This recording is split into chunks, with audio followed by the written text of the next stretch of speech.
Саламатсыздарбы, урматтуу телекөрүүчүлөр, берүүнүн бул жолку чыгарылышында биз 10 январда өткөн президенттик шайлоо жана жалпы элдик добуш берүүнүн жыйынтыктары тууралуу сөз кылмакчыбыз. Биздин суроолорубузга Борбордук шайлоо комиссиянын төрайымы Шайлдабекова Нуржан Кармабековна жооп бермекчи. Саламатсызбы? Студиябызга кош келипсиз.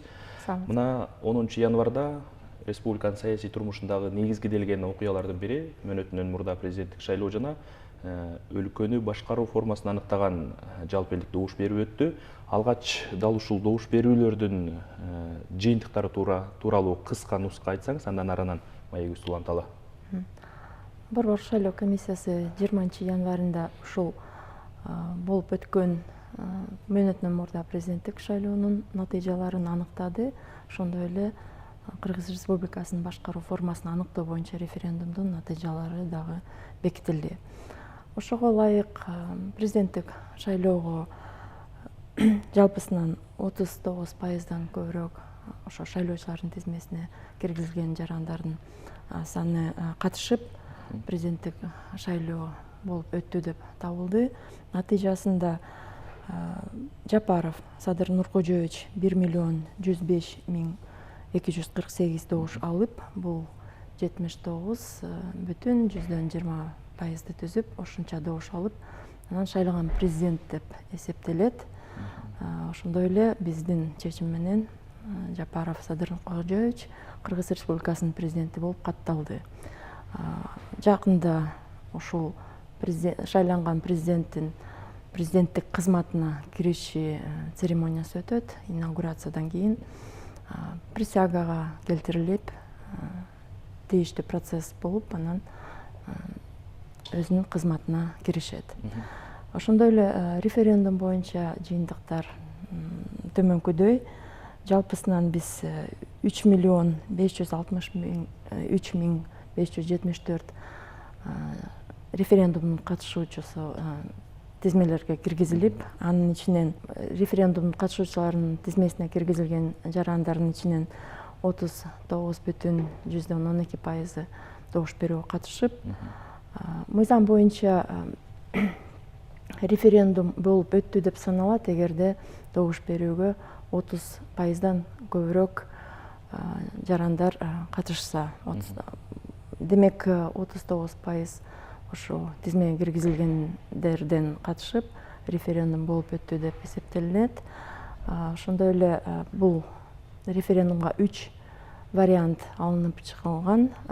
Жанагы референдумга коюлган суроонун жоопторунун 3 варианты бар болчу: президенттик республика, парламенттик республика жана баарына каршы.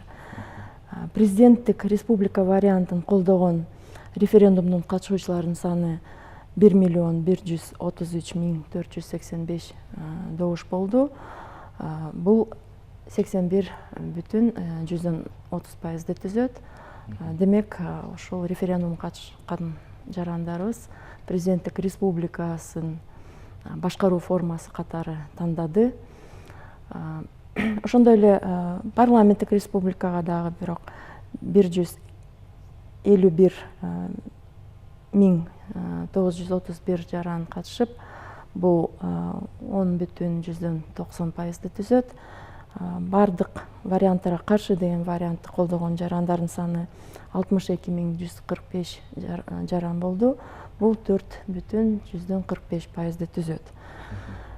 Ушул референдумдагы добуш берүү жыйынтыгына ылайык президенттик республика варианты кабыл алынды деп Борбордук шайлоо комиссиясы тарабынан таанылды. Өнөктүктү өткөрүүдө жалпысынан канча шайлоо тилкеси ачылды эле, канчасы өлкө аймагында, канчасы чет мамлекеттерде эле? Ошол эле учурда канча шайлоо участкасындагы добуш берүүнүн жыйынтыгы жокко чыгарылды? Жалпысынан биз 2764 шайлоо тилкесин ачканбыз. Анын ичинде 48 участка чет өлкөдө болду, 28 өлкөдө ачылды.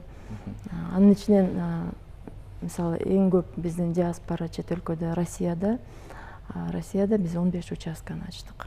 Анын ичинде ошол 3 участка биздин мамлекеттик миграция кызматынын өкүлчүлүктөрүнүн негизинде ачылды. Калгандары ушул тышкы иштер министрлигинин мекемелеринин негизинде ачылды.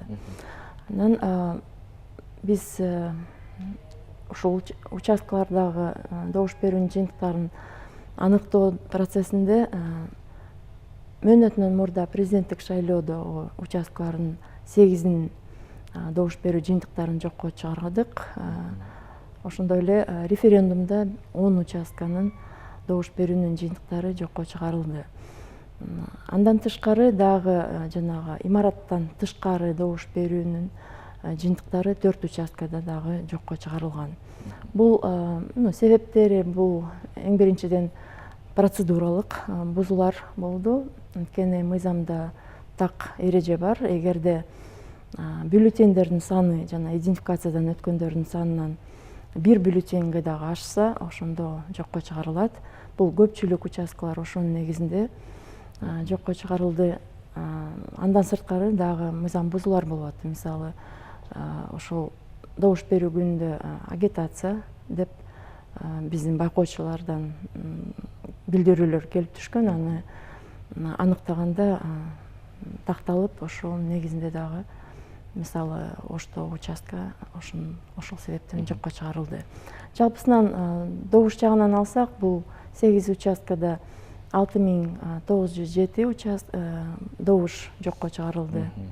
Ал эми референдумда 8800дөн ашык добуштар жокко чыгарылды. Деги эле ушул добуш берүүнүн жүрүшүндө мыйзам бузуу фактылары канча катталды? Анан катталган фактылардын басымдуу бөлүгү кандай мыйзам бузуулар? Ошол эле учурда аларга карата кабыл алынган чечимдер кандай болду? Ооба, албетте шайлоо процессинде добуш берүү учурунда дагы мыйзам бузуулары жөнүндө биз билдирүүлөрдү алып аттык.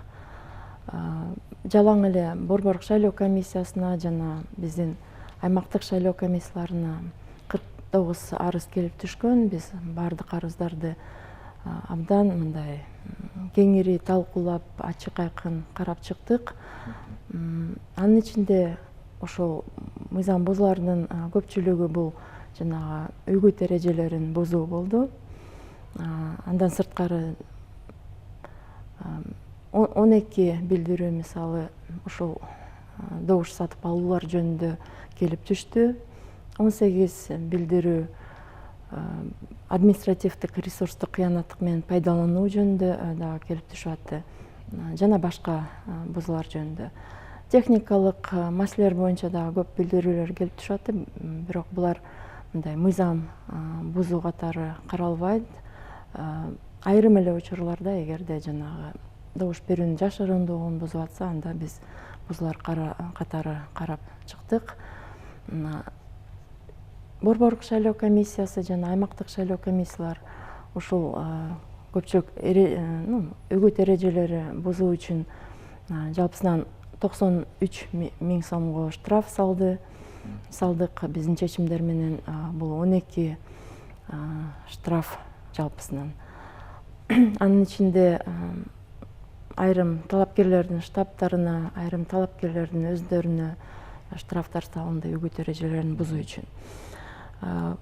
Добуш сатып алуулар боюнча көп билдирүүлөр өзүнүн ордун тапкан жок. Тактоо иретинде биз укук коргоо органдары менен тыгыз байланышта иштеп аттык. Белгилүү болгондой, бардык деңгээлдерде атайын ыкчам чара көрүүт координациялык топтор түзүлгөн. Бул абдан эффективдүү механизм болду. Анткени тез арада карап чыгып, тез арада жарандарга ошол кабыл алынган чаралар жөнүндө маалымат берүүгө жакшы механизм болду. Биз бул ишти мындан ары дагы улантабыз. Анан ошол мыйзам ушул ишке ошондой эле жарандардын жана мамилесине ылайык биз бул шайлоодо жана мурдагы катталган массалык түрдөгү добуш сатып алуулар же административдик ресурсту пайдалануу көрүнүштөр болгон жок. Минималдуу түрдө бул билдирүүлөр келип түшүп атты. Айрым билдирүүлөр боюнча дагы эле тергөө жүргүзүлүп атат. Мен ойлойм, мыйзамда көрсөтүлгөн жоопкерчиликке дагы тартылат. Бирок ушул добуш сатып алуу жана административдик ресурс бул биздин проблема болуп калып атканда, биз 15-жылдан бери жанагы жаңы технологияларды киргизип,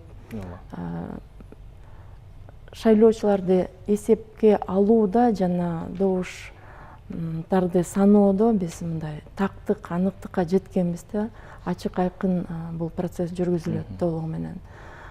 Эч кандай кийлигишүүсү жок, коррупциясыз бул процесс жүргүзүлүп аткан. Бирок жанагы добуш сатып алуулар жана административдик ресурс ошол проблема болуп кала берип, биздин бардыгыбыздын аракеттерибизди мындай жокко чыгарганы жана парламенттик шайлоодо биз көрдүк да. Канчалык так саналбаса дагы биз бул шайлоону мындай мыйзамдуу жана адилеттүү, ачык, айкын деп кабыл албай койду да биздин жарандар. Демек бул проблема чечилиш керек болчу. 10 январда өткөн добуш берүүдө мындай жалпысынан биз бул проблеманы жойгонго жакшы бир чоң кадам кылдык. Бул жерде албетте негизги фактор, эмне үчүн бул ушундай натыйжага келдик? Негизги фактор бул жарандардын мамилеси. Жарандар добуштарын саткан жок. Жоопкерчиликтүү тандоо жасашты. Талапкерлер дагы бул мурдагыдай добуш сатып алууга аракеттер болгон жок. Баш тартышты ушундай мыйзамсыз бир шайлоочуларды өзүнө тартуу методдордон. Андан сырткары жанагы укук коргоо органдардын, өкмөттүн, республикалык штабтын дагы көп аракеттери болду. Сөз түрүндө гана эмес, ошол практика иш жүзүндө дагы ушул добуш сатып алууга бөгөт коюу чаралары эффективдүү болду деп айтсак болот. Жогоруда сөзүңүздө техникалык мүчүлүштүктөр тууралуу, себептер тууралуу айтып калдыңыз. Деги эле ушул шайлоо күнүндө техника иштебей калып, жанагы автоматтык санай турган үкөктөр, биометрикалык маалыматты текшере турган жабдыктар иштебей калып, добуш берүү үзгүлтүккө учураган жагдайлар, учурлар катталдыбы? Ооба, катталды, бирок мындай массалык түрдө болгон жок.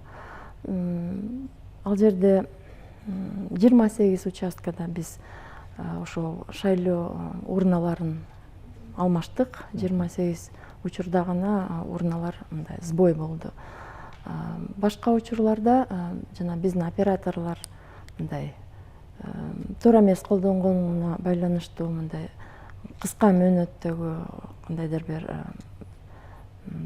бир танапистер болуп калып атты. Биздин техникалык жардам боюнча дагы группалар бар, жалпы республика боюнча. Алар оперативдүү аны жоюуга жана ишти улантууга аракеттерди кылып атышты. Бирок техникалык жактан биз албетте өзүбүзгө план коюп атабыз. Окутуу процессин дагы жакшыртуу боюнча, техникалык жактан жанагы асуулардан маалыматты тез арада алуу боюнча дагы азыр тестирлөөдүн дагы жүргүзөбүз. Ар бир шайлоонун алдында биз бул иштерди техника менен жүргүзөбүз, бул учурда дагы жүргүзөбүз. Албетте толук анализ кылынып атат техникалык жактан дагы. Бирок бул мындай массалык түрдө болгон жок деп айтсак болот. Нуржан Кармабековна, жогоруда сөзүңүздө сиз ушу өткөн жылдын октябрь айында өткөн парламенттик шайлоо, андагы мыйзам бузуулар, ошол эле учурда жарандардын жоопкерчилиги тууралуу кеп козгоп калдыңыз. Добуш сатуу маселесин да көтөрдүңүз. Ушул добуш сатуу учурларында көп учурда форма 2 маселеси себеп болгону айтылууда. Бул шайлоодо бул жокко чыкты. Бирок жарандар, ички миграцияда жүргөн жарандар добуш берүү укугунан ажырап калып жатат. Ушул маселени алдыдагы шайлоолордо кантип чечебиз?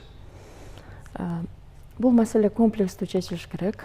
Албетте биз дагы эле сунуштайбыз парламентке. Бул жана форма 2 форматты дифференциациялоо мурда дагы биз сунуштаганбыз. Азыр деле бул форманы карап көрсөк болот бул маселени. Анткени ар кандай себептер менен балким ушул шайлоо адресин өзгөрүү мүмкүнчүлүгү кандайдыр бир процедуралар менен балким калтырылса болот айрым категорияларга. Мисалы биздин ошол эле жанагы ар кандай кызматкерлер региондордо иштейт. Пропискалары мисалы шаарда же региондо, өздөрү шаарда, Бишкекте иштешет. Ошол категорияларга калтырыш керек. То есть ушул жумушка байланыштуу себептер менен же окуусуна байланыштуу себептер менен башка себептер менен жарандар ушул добуш берүүгө жеткиликтүү болуш үчүн бир маселелер каралыш керек. Андан сырткары албетте паспорттук маселе бар. Анткени шайлоочулардын тизмеси ушул бирдиктүү электрондук калктын реестринин негизинде түзүлөт. Ал калктын реестри ар кандай булактан толтурулат, актуалдаштырылат. Мисалы, паспорттардын базасы, ошондой эле адрестик регистрдин базасы, жана прописка боюнча адресно-справочная база деп коет, АСБ деген. Ушул проблемаларды комплекстүү алганда төмөнкүдөй бир чаралар сунушталып атат, азыр талкууланып атат өкмөт менен бирдикте. Эң биринчиден жана паспорттарды 2017 жылдагы үлгүгө алмаштыруу маселеси. 1,600,000 ашык жаран эски паспорттор менен жүрөт, 2004 жылкы паспорттор. Ал жерде адреси мисалы жазылган, так жазылган паспорттун өзүндө. Пропискасы башка жерде болушу мүмкүн. 300,000 мисалы ашык жаран ошондой проблемасы бар. Азыркы жергиликтүү шайлоого, мисалы жазында боло турган шайлоого шайлоочулардын тизмеси жана паспорттук белги менен түзүлөт. Демек, бул маселе тез арада чечилиш керек. Өкмөт менен биз республикалык штаб менен бул маселени талкуулаганда, балким айрым категорияларга акысыз паспорт алмашуу маселеси каралыш керек. Иш кылып бир ушул процессти мындай тез арада өткөрүүгө кандайдыр бир стимулдар, инструменттер иштелип чыгыш керек. 2017 жылдагы паспорттордо адреси, пропискасы атайын чипте жазылат. Эгерде жаран адресин өзгөртсө, анда ошол чипке маалымат алмаштырылат. Паспортты алмашууга кажети жок. Ошондуктан ушул жаңы типтеги паспортко алмашуу бул дагы шайлоочулардын тизмесинин аныктыгына абдан чоң кадам болмок. Анан жанагы дифференциациялуу бир формаларды факты боюнча бир жерде көп жылдан бери жашаган, бирок пропискалары башка жерде болгон жарандар боюнча жанагындай дифференциация менен мыйзамдуу балким форматтар киргизилиш керек. Дал ушул форма 2-нин жокко чыгышы жарандардын шайлоого катышуудагы активдүүлүгүнө таасир эттиби? Деги эле шайлоочулардын активдүүлүгү өткөн өнөктүктө кандай болду? Өткөн шайлоодо белгилүү болгондой 40%дан төмөнүрөөк болду жарандардын катышуусу. Бул жерде ар кандай факторлор болду деп айтсак болот. Бирок бул реалдуу натыйжалар, добуш берүүгө катышуунун так анык саналган, эсепке алынган шайлоочулар катышкан. Бирок албетте биз үчүн милдет ушул шайлоочулардын добуш берүүгө катышуусун жогорулатуу.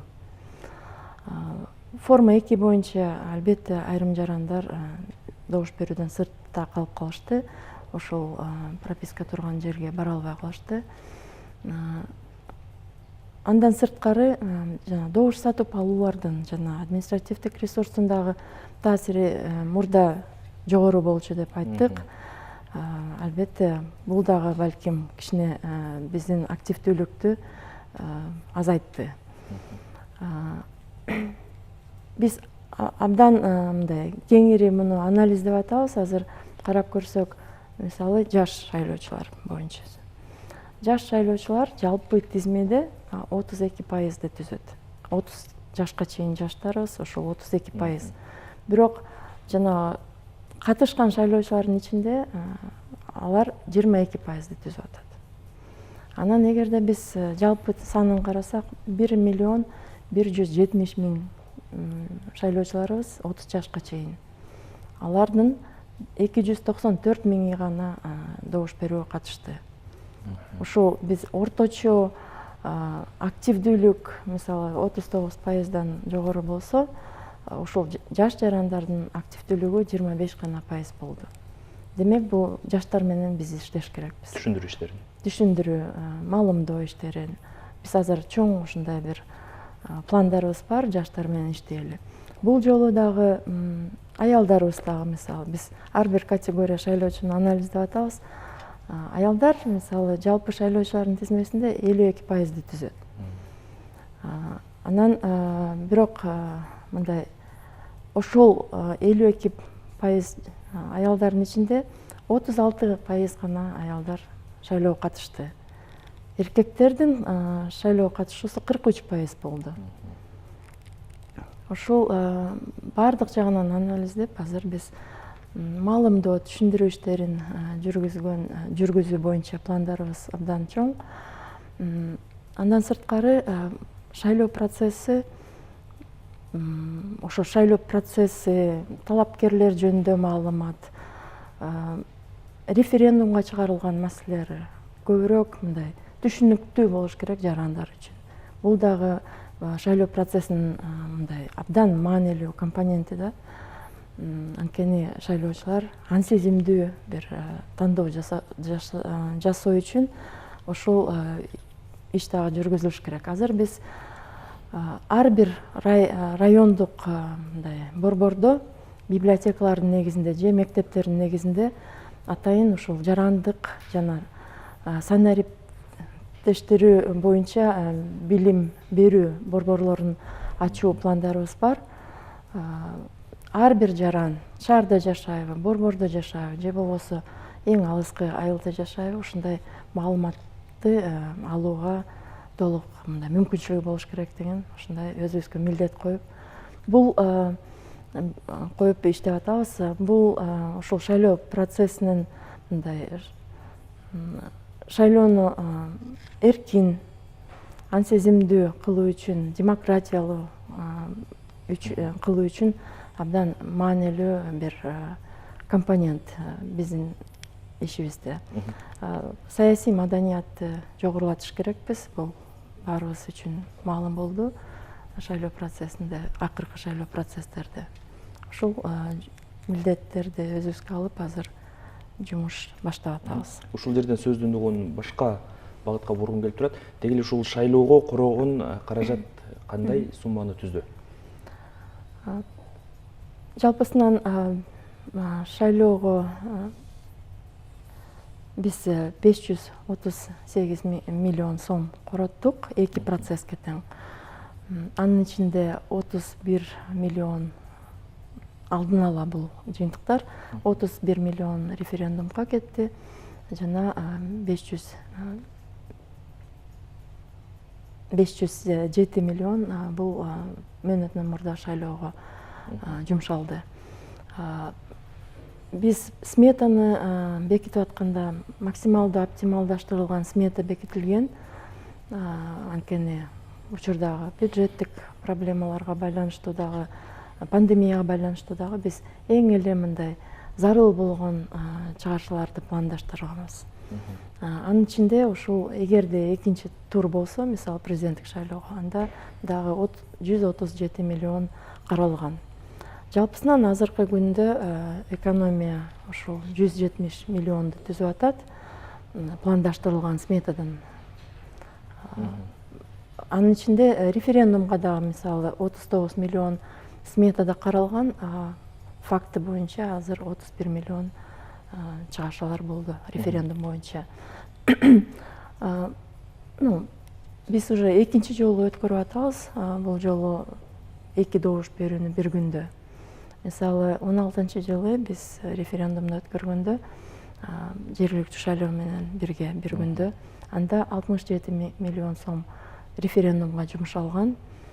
Бул жолу биз андан дагы мындай төмөндөтүп 31 миллион ушул добуш берүү, референдумга добуш берүү 31 миллион болду.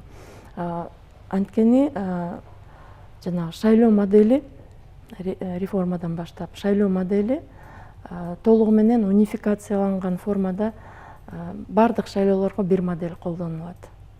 Ушул унификация бизге мүмкүн кылды ушул эки добуш берүүнү бир күндө өткөрүүгө. Бул жерде жалаң эле каржылоосу төмөндөбөйт. Андан сырткары жана уюштуруу чаралар баары бирдикте өткөрүлүп атат. Ошол иштеген адамдар дагы ошол эки процессти өткөрүүгө жакшы практиканы алып. Нуржан Кармабековна, мына жазда дагы жергиликтүү кеңештердин шайлоосу белгиленген апрель айынын 2 жекшембисине. Ошол эле учурда биз азыр конституциялык реформанын алдында турабыз.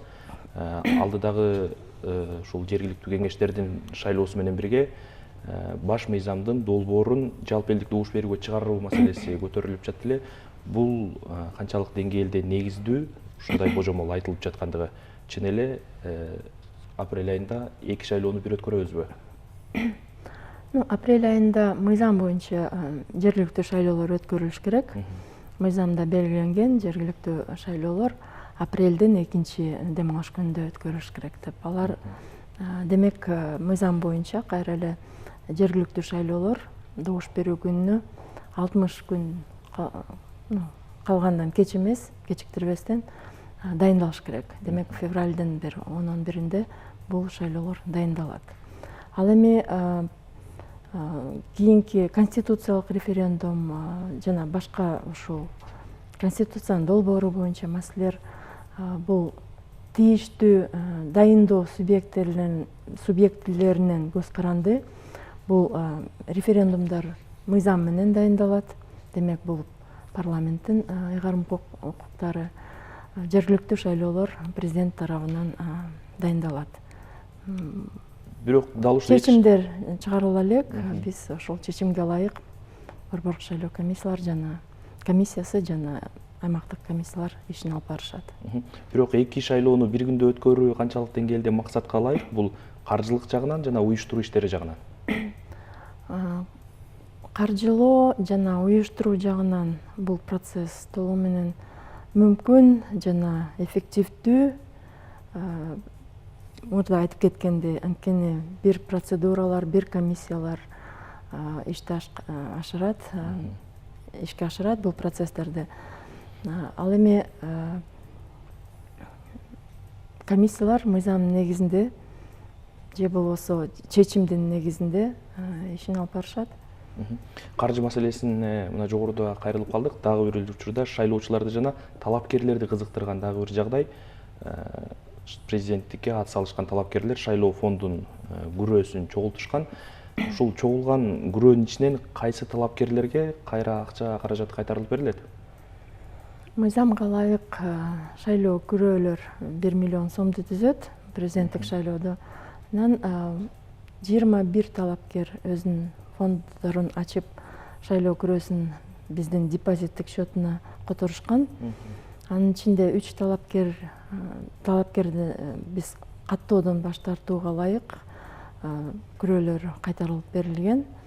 Шайлоо бюллетенине 18 талапкер киргизилген, бирок бир талапкер шайлоодон катышуудан баш тартып, бюллетенде эсептелген эмес. Мыйзам боюнча добуш берүүгө катышкандардын 1%-нан көп добуш алгандарга шайлоо күрөөсү кайтарылып бериш керек. 7 талапкер ошо 1 же андан жогору пайыздарды алышты, аларга кайтарылып берилет. Бирок бул жерде дагы бир эреже бар. Алар финансылык отчетторду борбордук шайлоо комиссиясына ошо добуш берүү күндөн кийин 10 күнүн ичинде тапшырыш керек болчу. Баары тапшырышты. Бирок бардык талапкерлер тапшырыш керек, ошол бюллетенге киргизилген. Тапшырышты азыр көзөмөлдүк текшерүүчү топ аларды карап атат, анан ошол күрөөлөр кайтарылып берилет. Ал эми 11 талапкердин шайлоо күрөөсү мыйзамга ылайык республикалык бюджетке которулуш керек. 10 январда өткөн президенттик шайлоо жана референдумдагы болгон добуш берүү бул мындай ачык, айкын, анык өттү, так. Анан эркин өттү, конкуренттүү өттү. Бул бааны эл аралык байкоочулар дагы берип атышат. Мен ойлойм, ушул өткөрүлгөн добуш берүүлөр биздин республикабыздын стабилдүүлүгүнө болгон абдан жакшы каадам болду. Нуржан Кармабековна, биздин студияга келип, суроолорубузга жооп берип, маек бергениңиз үчүн ыраазычылык билдиребиз. Урматтуу телекөрүүчүлөр, берүүнүн бул жолку чыгарылышында биз Борбордук шайлоо комиссиянын төрайымы Шайылдабекова Нуржан Кармабековна менен маектештик. Берүүнү мен Амантур Ширгазиев алып бардым. Кийинки чыгарылыштан амандашканча саламатта туруңуздар.